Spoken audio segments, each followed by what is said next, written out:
So yes, perhaps not the most realistic clip, I think. For one thing, I don't think Jesus was a trendy-looking white guy with a neatly trimmed beard and neatly trimmed hair, wearing one of those fashionable hoodies with the cut-off arms. And another thing, everyone behaved a little bit too restrained and respectable for what I think would have probably happened. The amount of surprise that Mary showed when she realised it was Jesus was about the amount of surprise that I think people would show if someone you lived with was back from the shops a bit quicker than you expected. I think there would have been a far more excitement and surprise shown. Their teacher, their role model, their best friend had just been raised from the dead. You're going to show more emotion when that happens than just oh yeah. I think they would have been completely ecstatic.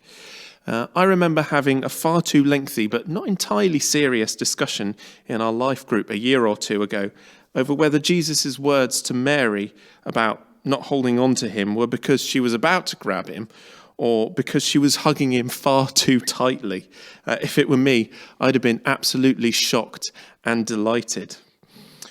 Perhaps it's our familiarity with the story, but I don't know about you. Sometimes I feel like we can get a bit blasé about the Easter story.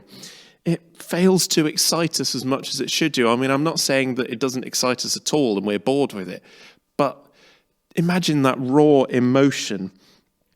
I think especially that happens when the words get turned into a bit of a catchphrase.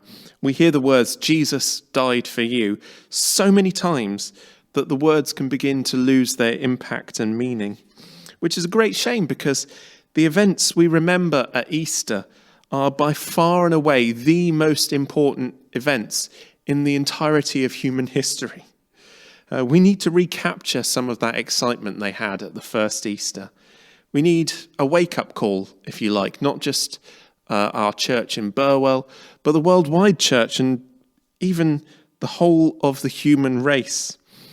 We need to realise that the Easter story is not just something that, it's not just a nice story. It's not just something that some weird sectors of society celebrate once a year on a long bank holiday weekend. We need to live our lives in the same excitement that they would have experienced at that first Easter, because it is exciting. The Saviour of the world died for each and every one of us, and if that's not exciting, I'm afraid I don't know what is. So there's a little Easter thought for you from me, and Chris is going to explain a bit more about Easter Saturday later on in our service. We're going to sing another Easter song together just before we have our reading, and this is one that we had at a communion service that I led a few weeks ago on Zoom. And I said then it was my favourite Easter song, so I think we're going to play it again, and it's one that we recorded in this church building.